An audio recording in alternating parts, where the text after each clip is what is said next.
Tuloy-tuloy pa rin ang Marimar Fever sa GMA Telebabad. This past week, dalawa sa pinakamaiinit at kontrobersyal na mga eksena sa nangungunang GMA primetime drama ang ating nasaksihan. Isa na rito ang kapanapanabik na love scene ni Marimar at Sergio na hanggang ngayon ay pinag-uusapan pa rin.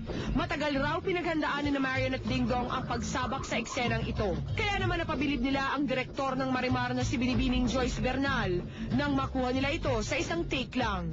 Komportable yung dalawa eh. Alam nila kasi yung pinanggagalingan niya. Supposed to be, yung love scene na yun, si Dingdong, last. Alam niyang last love scene na yun. So, yun na yung, tapos after that, magkakaiwalay na sila. So, mas painful. Painful on his part para dun sa na yun. Nung ginawa namin yung love scene na yun, alam ko kasi na sobrang laki ng respeto sa akin dito.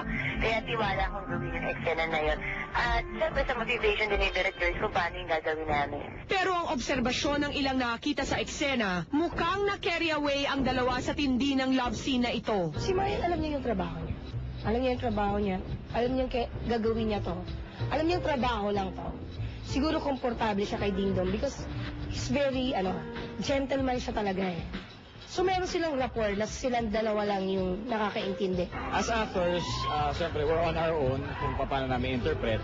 Siyempre we have to show rin affection to each other dahil sa nararamdaman namin sa isa't isa as ourselves, as our characters.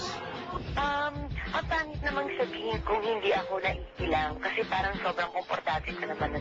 Siguro lang, lagi na lang nasa isip namin na kapag gumagawa kami ng bawat eksena sa Marimar, kapag nag-roll na talaga yung camera, nasa character na kami. Ako si Marimar, siya si Sergio, hindi ako si Marian, at hindi siya si Dingdong. Just before the week ended, isang matinding komprontasyon naman sa pagitan ni Marimar at Angelica ang naganap.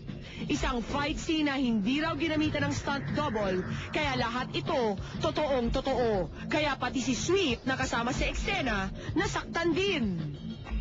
Sobrang pinag-aralan namin mabuti, pero ang gusto ni Bertois makatotohanan. So bawat ginagawa naming eksena, bawat pagsabuhat ko sa kanya, at bawat pagkaladkad niya din sa akin, pinag-uusapan naming routine ko. Katrina, hawakan kita dito. Tapos siya naman, yan, hawakan mo ko dito. Ganyan. So pinag-uusapan namin para kahit paano makaiwas kami sa pagkakasakita namin dalawa. At kahit ganito nakatindi ang mga eksenang nakikita natin, lalo pa raw magiging kapanapanabik ang Marimar na napapanood pa rin gabi-gabi sa GMA Telebabad after Kamandag. Marami pang twist talaga na ikagugulat nila na hindi expect na mangyayari pa yun.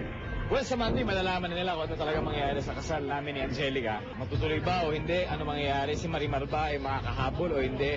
Ano mangyayari sa amin dalawa ni Marimar? Paano makakaganti si Marimar sa mga nang-aapi sa kanya? Lahat na yan masasagot sa Monday. So, bukas!